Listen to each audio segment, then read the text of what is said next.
Hello everyone once again and welcome back to Packs and Recreation, and today we're going to see what's up with the Lord of the Rings Tales of Middle-earth starter kit. So what's a starter kit? Well, a starter kit is something that exists for a while and it has multiple versions. The current version that is not Lord of the Rings theme is this one, and in a few months, I guess, a Thrones of Eldraine one is going to come up, since this one is clearly themed around Kamigawa and Innistrad. For, Kamigawa Neon Dynasty and Innistrad Midnight Hunt, right? So vampires on one side, Raiju on the other, and the decks are basically white-blue and red-green, right? So what's up there? Basically, two ready-to-play 60 card decks, a magic play guide, two deck boxes, and two codes for Arena, right? So the Lord of the Rings version is pretty much the same, but Lord of the Rings themed, and with better marketing apparently, because two decks ready to play, and the starter kit. This one doesn't say the best way to learn how to play Magic, but I gotta commend Wizards of the Coast, because having this product in the Lord of the Rings set makes all the sense in the world, because a lot of people that loves the Lord of the Rings are going to be wanting to play the game, and well, this is the best way to learn how to play, or is it though? So, deck colors: white and green versus red and black. If you saw this and you think, oh no, what's up with that? The colors, in case you're new to this, the colors in Magic the Gathering just dictate ways to play or philosophies of playing. They don't have any power or anything. They aren't going to tell, like, having one color or another doesn't automatically make your deck better. Depending on who you ask, because some people say that blue is always best or annoying and white is useless, but that's like metagame memes kind of territory. So let's see what's up. Let's assume we're going to crack it from the bottom. Why not? From the bottom. Let's see. Last time I opened one of these, the decks were ready to play without the arena codes. Let's see if that changed. So, nothing else in the box. There you go. These are the deck boxes. So as you can see, not much of a deck box. I mean, it is by definition a deck box, but yeah. Let's be honest though. The cards contained in here are nothing crazy. At least they could have tried to do two different arts so that you know which deck is which, but whatever, I digress. So, and just quick disclaimer, the cards inside of any of these ready to play packs, learn how to play packs, are worthless, in the sense that no one is getting rich because of a welcoming vampire or a thundering Raiju. Like, not at all. Like, this is pretty much worthless. For reference, this costs like $7 or $6 or $5, depending on where you buy it. Maybe 10 if you're unlucky. And the Lord of the Rings one is more expensive because Lord of the Rings and hype and all that. But it shouldn't be any more expensive, I guess. The Eldraine one, however, is going to be more expensive for no apparent reason. But this is for you how to learn how to play. So there you go. You need another person though, and we're going to tackle that in a second. So, starter kit play guide. Again, for $7, this is great. For Lord of the Rings, well, we pay the extra because Lord of the Rings, but still. See the introduction to the 5 colors. What I was saying, the colors are basically the quotations the same. Like, no color is better than the other, but it does tell you what are the philosophies of each color, right? So, like, white gets the job done with teamwork and balance. Black 6 power no matter the cost. Red wants to win fast and win now. And how does that translate to gameplay way? Basically, white is a lot of small creatures, for example. Black is you get good effects, but also you get crazy costs for them, etc., etc. Right? So that's, and then you combine the colors and you get crazy things. So the content and how to play Magic the Gathering, which is, I mean, it's nice that this thing exists because no matter what you buy in Magic the Gathering, you are not getting a explanation of anything. At most you get like how to play this deck, or sometimes you get those cards from the bundles that say like how to play your turn or something like that. But let's be honest, like this actually explains the concepts, the toughness, the symbols of the expansion, the rarity. This is Lord of the Rings theme, so this is great. See, this is the card, the placeholder card. It's like on your turn. That's the most you get from a bundle, for example. Obviously, they assume that if you buy booster packs or something, you already know how to play the game, but it's always fun that, well, you never get an explanation, even in the bundles. And bundles, to me, are the best way to actually start or kick off a collection. This is to learn how to play, yes, but still. Nice facking here.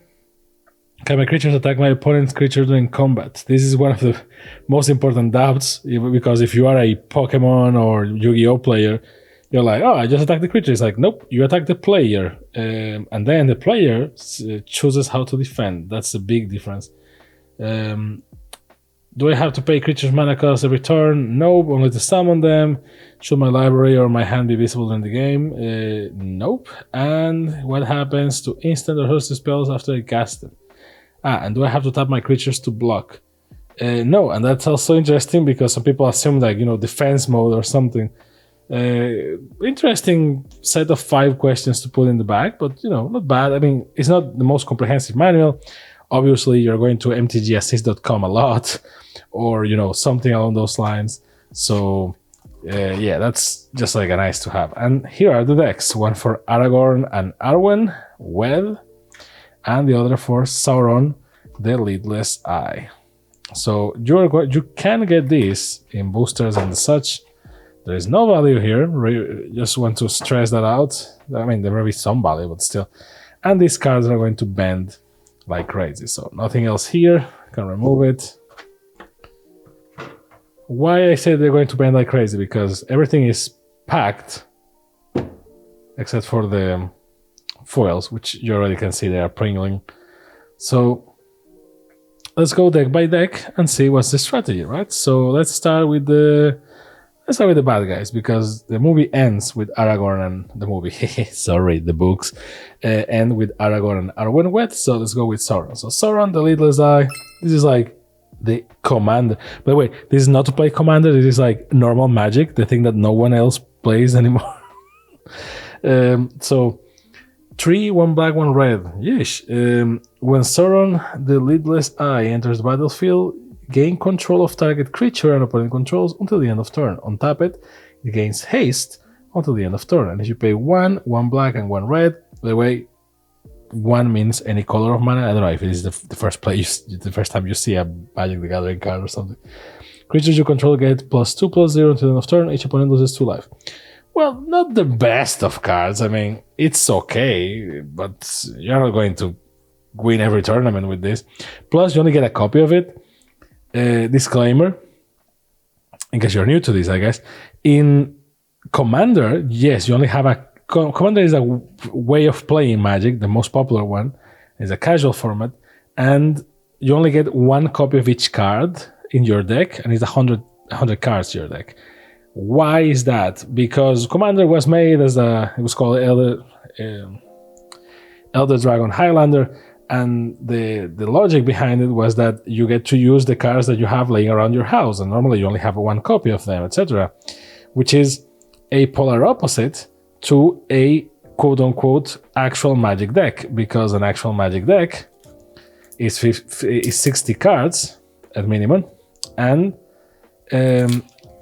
you can have up to 4 copies of each card that are not lands, right? So Why is that a big deal? Well, because that determines your consistency as a player and the consistency of your deck. So you will see that the best decks are the competitive decks, have multiple copies of each, and I honestly don't think that there is such thing in these decks. By the way, this is the problem of opening stuff with gloves. The static is fantastic. So if you see me struggling, that's the reason why. So let's see the black deck, the black-red deck. So Golem Scheming Guide. So again, one copy of each. This is the rarity of the cards. I mean, it doesn't mean that the cards are better or something. Sometimes that's the case. The rarer the symbol, the more valuable and more powerful the card is, but not necessarily. So Golem Scheming Guide for 1/1 black. A 2/1 that says, whenever Golem Scheming Guide attacks, look at the top 2 cards of your library, put them back in any order, then choose land or non-land, and opponent guesses whether the top card of your library is chosen. Otherwise, you draw a card. I love this because it reflects the scene with Bilbo and the rings and stuff. It's like you pick your one hand and the other, and like the Witch King of Angmar, Fires of Mount Doom, Legendary Enchantment, the Balrog, Flame of Udun, and then the actual deck starts. So this is like the highlight of like things with actual names, and then it's like Goblin Assaliant. Oh, actually 3 copies of Goblin Assaliant. Okay, Isling Vanguard 2. Okay, this is like a normal Wizards deck. It's like sometimes you get 3 copies of a card, but most of the times you're getting 2. That's not bad, but that's not like a actual functional professional deck. Obviously, this is for fun. This is for you to learn how to play. So, it's like you get 1 copy of this, 2 copies of that. It's like just for you to have fun, right? And this is like a greatest hits kind of deck, like, and then a bunch of lands, right? Yep. It's like, see, like this is a Sauron deck, so the gameplay seems to be kind of all over the place. But again, it's simple enough. Like you have your powerful card, which the Witch King, which has flying, and whenever Witch King brings a front attacks, the defending player sacrifices a creature with the least power among the creatures in control. So that's actually better than Sauron. Fires of Mount Doom, actually good card as well, and Balrog, Flame of Udun, same. But then it's basically, this is a basic goblin with no effects, just flavor text. This creates orcs. This is nice. Then like destroy creature of enchantment, like very basic black and red deck. At least everything is Lord of the Rings theme, so that's great. And in terms of flavor, in the bad guys deck, you have Sauron, Gollum, Witch King, Mount Doom, Balrog, and then in terms of names, you actually have Gothmog, which some people don't even know who that is, and Grishnak, the Brash Instigator. Actually, there's another one, Mauhur, Uruk-hai Captain, and Ugluk of the White Hand. And you get an artifact, so that's nice. You get pretty much every type of thing. Special lands, which are actually fetch lands to a degree, and then a bunch of lands. Not bad. I think it's only missing Saruman, so you have every bad guy in Lord of the Rings, but and Grim, I guess, but not bad. And tokens, because you're going to need some tokens. So 2 food tokens, Ballistic Boulder, and Orc Army. Not bad. And then the guide card that says like on your turn you do this, and this. In this product, this makes a lot of sense. And then the Magic Arena code that actually maybe the most important thing in this product. By the way, you can use it if you want. Why? Because Wizards had a product that was 2 decks as well, but the moment you open them, this was before they push for Arena. They don't push for Arena that bad, like with that intensity. If they did like Pokemon, you had one of these codes in every booster, or every product, so you could recreate that in digital, but they don't. The fact that they include this here is actually pretty weird, but it makes a lot of sense, because the other product that they had, you had the 2 decks and it said don't shuffle them, and you just pick the cards without shuffling, and then the instructions that came with the product said like, oh, now you play this, now you play that. So it was like an interactive tutorial with the decks already pre-sorted so that you know how it goes. But this one is just like in like featuring order, right? By the way, I don't think these things fit in here sleeved at all. So yeah, this is really low value. It's like you just learn how to play, no one cares. You don't get to sleeve anything. Why is this very important? You also get another one for the good guys deck, because I think that's where you actually learn how to play better. Because I mean, you can read the card. I can be here explaining to you, like for example, just this front card, the Aragorn and Arwen Wed. It's like 4, 1 green, 1 white. First question that a newbie will have is like, what 4 means? It's like, well, 4 is like 4 of any mana, and then 1 green, 1 white. Where's a legendary creature? Why some others are not legendary? It's like, well, because a legendary creature, you can only have 1 on the field, which is easy because the deck only contains 1 of each, but whatever. And they actually have name, and that's why they have like a different border. And these are the types of cards. Like what's vigilance? What vigilance means? It's like, oh well, vigilance is the thing. Like you do get the references to that in the guide, but still it's like, oh, what's vigilance? And then you read the effect. It's like whenever Aragorn and Arwen Wed enters the battlefield attacks, you put a +1/+1 counter on each other creature you control. You gain 1 life for each other creature you control. This is actually more expensive than Sauron. It's actually, well, it's a 3/6. That's okay, I guess. But there's a bunch of questions just on this card, and how do you answer that? Like this is 2 decks, so we're assuming that if you play, it's going to be someone that knows how to play and someone that never played before. So you have these decks that are kind of basic to a degree to, teach people how to play. For example, Frodo. This is the good guys deck, so yeah, Frodo, Gandalf, White Rider, which is kind of blue white, Galadriel, Bilbo's Ring, and that's it. And then let's see, 3 Knights of the Deep. This is basically a mirror deck to the other. Also, see a 3/2 with only flavor text. Couple of cards like Westfall Rider, like only 1 copy of each. Like don't get too crazy. Well, there's an artifact already. That's nice. Rosie's here, not bad. People don't even remember Rosie. Landroval, I don't know.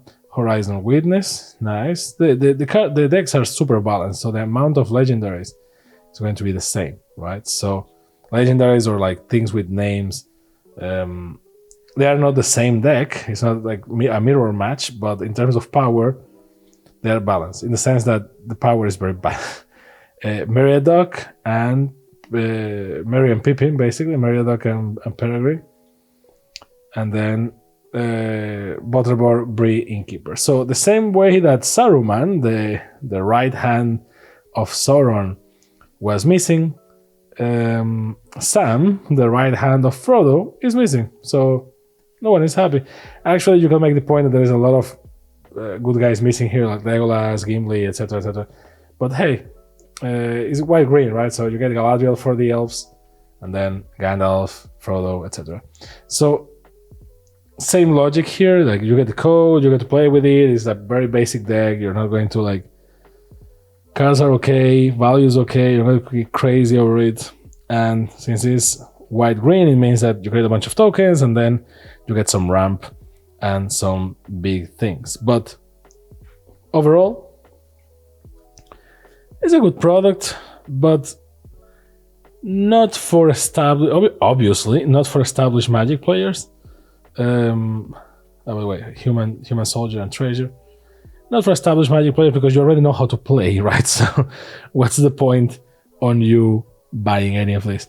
But as a cheap thing to gift or to like if you never play Magic the Gathering and you really love the Lord of the Rings, you get a good summary of both the set in terms of like, oh, there's a bit of everything, and how you play Magic.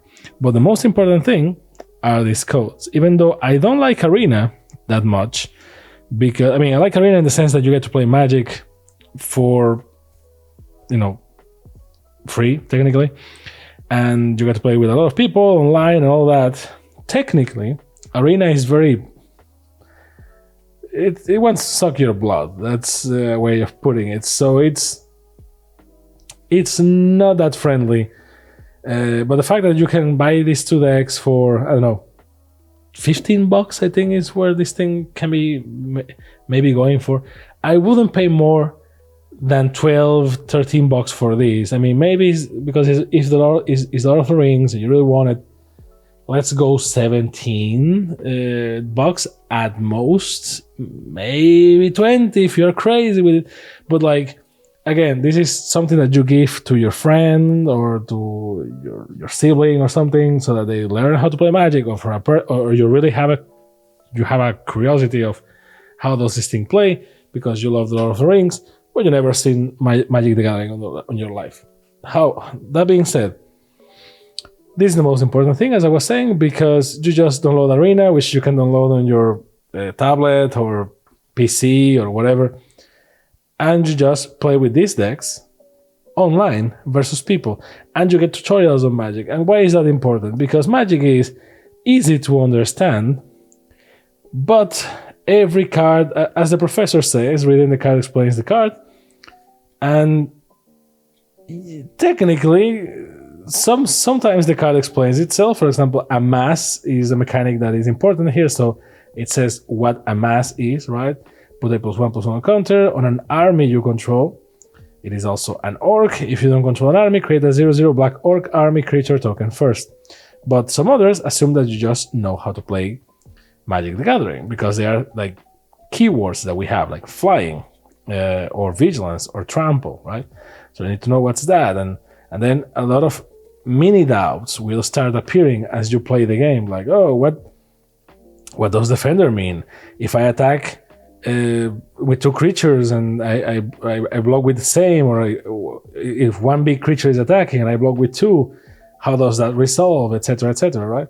So there is a bunch of that you can learn with a friend, you can read online, you can see some video tutorials, but really the best way to learn how to play is Magic Arena. So I'm kind of glad that they include these codes. At the same time, it's kind of douchey because they don't include it in pretty much anything else. So yeah, and Magic Arena is very predatory in terms of pricing, so it's kind of giving drug to a friend.